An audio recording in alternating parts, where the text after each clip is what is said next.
What I want to do in this video is get some practice visualizing what happens if we were to try to rotate two-dimensional shapes in 3 dimensions. What do I mean by that? Let's say I started with a right triangle. So let's say my right triangle looks like this.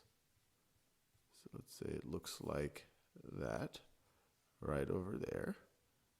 And so this is a right angle. And let's say that this width right over here is 3 units. And let's say that this length is 5 units. And now I'm going to do something interesting. I'm going to take this two-dimensional right triangle and I'm going to try to rotate it in 3 dimensions around this line, around the line that I'm doing as a dotted magenta line. So I'm going to rotate it around this line right over there.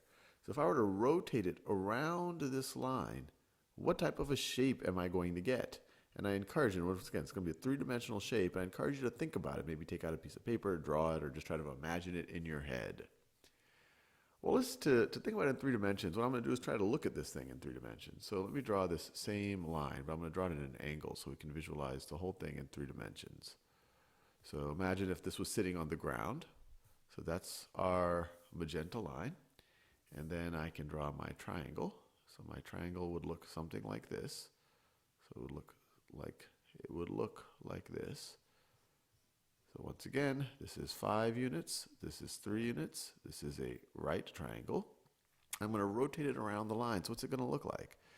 Well, this end right over here is going to rotate around, and it's going to form a circle with a radius of 3, right? So it's going to form, so when it intersects, if that was on the ground, it's going to be 3 again. And let me draw it down. So it's going to keep going down. Whoops. I don't want to press the wrong button. So it's going to look something like this. That's what the base is going to look like. But then this end right over here is just going to stay at a point because this is right on that magenta line. So it's just going to stay at a point. And so if you were to look at the intersection, so it would look something like this. So it would look like this, and then you'd have another thing that goes like this. And so if you were to take a section like this, you would have a little smaller circle here based on what this distance is. So what is the shape? What is the shape that I am drawing? Well, what you see, what it is, it's a cone. It's a cone, and if I shade it in, you might see the cone a little bit better. So let me shade it in so you see the cone. So what you end up getting is a cone where its base, so I'm shading it in, so that hopefully helps a little bit. So what you end up getting is a cone where the base has a radius of 3 units. So let me draw this. So this right over here is the radius of the base, and it is 3 units. I could also draw it like this.